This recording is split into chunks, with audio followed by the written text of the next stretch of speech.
Welcome back to Copic in the craft room. We started this image in my last video tutorial. This is a Besties image by, I believe it's Sherri Baldy.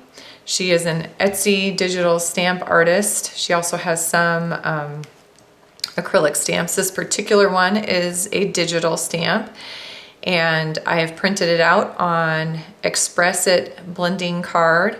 We did the skin tones and the hair last video, and today we're going to come back in and tackle the clothing.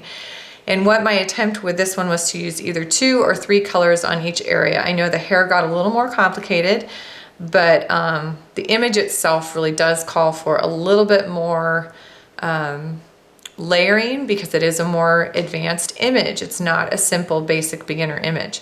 So I'm going to use some colors that are a little more unique to me on her clothing, but they are going to be blending groups that are right in line on our coloring number system, Copic number system. So I've got a series of RVs.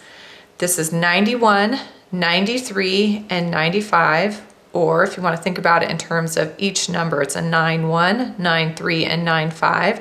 First number is saturation. Second number is value. We've talked a lot about that, but those are those 2 numbers, and all of them are from the red violet family. So again, colors that I don't use very often, but I thought it'd be fun to bring some different ones in today. I've also got a blue violet pair, BB 31 and 34, or 31 and 34, and then a set of blues. I've got a B63 and a B66. And last but not least, I have one little YG, and this one's a 91. So all of these, notice I had 60s, I've got 90s or 9s, 6s, 3s is the lowest I go, but all of these tend to be a more desaturated color. It's got a lot of gray in it. So she's gonna have this very almost muted outfit on, but I feel like it kind of suits her. I like how it turned out because I do a practice run a lot of times on these images before I tackle it in my video. So I think you'll like it. If you don't have these colors, again, you're looking for a color family the same. You're looking for the first number. To make this easy, look for that first number to be the same on your 2 or 3 markers. And then the last number, that second number, is jumps of 1 or 2. So from a 9-1 to a 9-3 to a 9-5. So that's what you're looking for these simple basic blending groups. When you look for those numbers, you know they're gonna blend together easily, okay? So we're gonna start on her. Again, I'm close up. We are gonna speed up a little bit because I'm not gonna have enough time to get through all of her and keep this to a reasonable amount of time. But I'll try to do it as minimal as possible. And I will keep talking even when she's sped up. So I'm starting with an RV91 and I'm filling in her hat. Now remember, we started this in another video, so the light source has already been selected. I want to keep the same light source that I used on her face and hair to do all the rest of her. RV93 is next. This is an RV that is very desaturated. It's got a lot of gray in it, so it's very muted. Purposefully selected them that way. RV95, this is also a set of colors not everyone would have, so I appreciate if you need to change to a different set. But notice where I've kept the highlight over near that light source. I'm coming back with RV93 to do some blending, and RV91 to hit that highlight area one more time and smooth it out. I decided I'm going to keep her dress in the same group of colors, so I'm going down now and hitting RV91 on part of her dress, kind of the main fabric, and then also her shoes. RV93 or 93 is next. Again, same light source, working from the left over to the right. And then on the shoes, kind of from the bottom edge up. RV95 just to hit some of those deepest shadows. RV93, I kept the dress lighter, so I didn't use the deepest color on the dress. And RV91 to do the final blending. Different group here. I've got BV31, a blue violet this time. I'm going in for some of those trim details on the dress.